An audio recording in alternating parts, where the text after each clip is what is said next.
In this next comping rhythm, I'm going to show you how we can start to take some rootless chord voicings and move them in both a harmonic and melodic way to really create a strong bluesy jazz rhythm. So this first chord that we're going to take is just these three notes. This is my F7 chord without the root. I have E flat, A, and C. Now, it's coming from this chord, which you may have been familiar with when I played it as a B flat 7 chord earlier on in this lesson. But this F7 chord, I'm now going to play without the root, just like this. So I'm going to go between this chord, which is really a triad. It's a B flat over F chord, but it creates this kind of bluesy sound that we have all become familiar with. And then coming back to this chord. But I'm going to do something a little different when I come back. I'm going to go my F7, which you can see on the chord diagram and also in the tab, to this B flat over F. And then when I come back to the F7, I'm going to do a little hammer-on. That's a little bit of grease. That's what makes it funky. See? Otherwise, without it, a little boring. But with the hammer-on, oh yeah. So I'm going on beat 1. This comes in, this B flat over F on beat 2, and the return to the F7 with a little hammer-on from A flat to A, here on my G string, comes in on the and of beat 2. So I've got, so it's 1, 2, and 1, 2, and. So here it is with the backing track.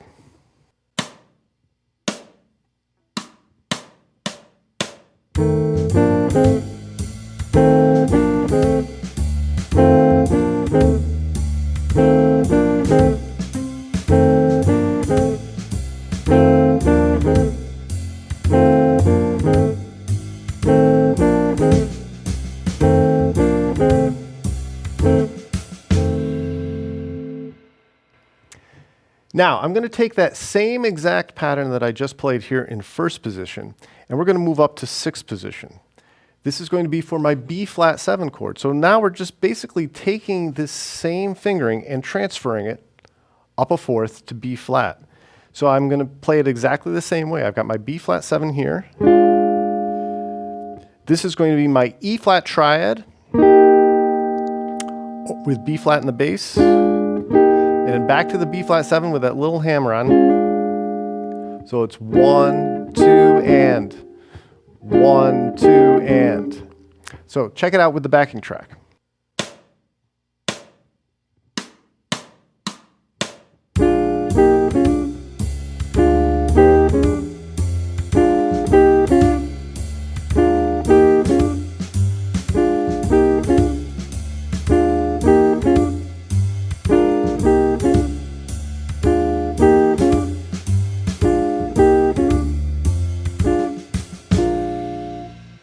Now, in this last example, we're going to take the exact same fingering and we're going to move it up 2 more frets. So now I'm transferring this up to play it over a C7. So I've got my C7 chord, B flat, E, and G,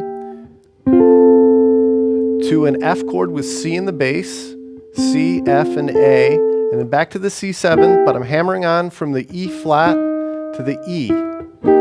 So 1, 2, and 3, 4. 1, 2, and 3, 4.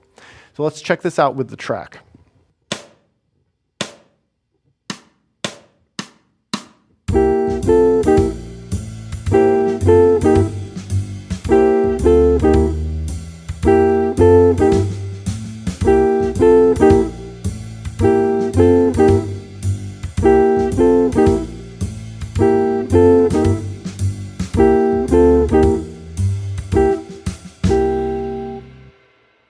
So there you have it. These are 3 dominant 7th chord comping rhythms. The rhythms themselves can be applied to other chords, but these are certain patterns that we can use with our dominant seventh chords, and we've transferred it from F7 to B flat 7 to a C7. B flat, C7, B flat, back to F.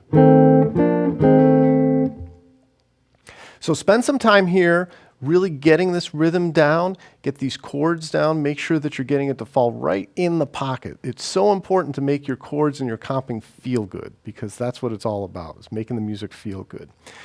Work on being able to transfer from the F up to the B flat. That's kind of a large skip. We're coming up from the 1st fret to the 6th fret. And then obviously from the B flat down to the C, or up to the C rather, and then back to the B flat, being able to kind of move this around. You can even try to transfer it to other areas. You can practice going, move chromatically. That's a whole other sound. The important thing is to get it to feel really good, make it really swing. So spend some time here getting this down, and then when you're ready, come join me in the next lesson where we're going to apply all of these different chord voicings and the rhythms to a tune.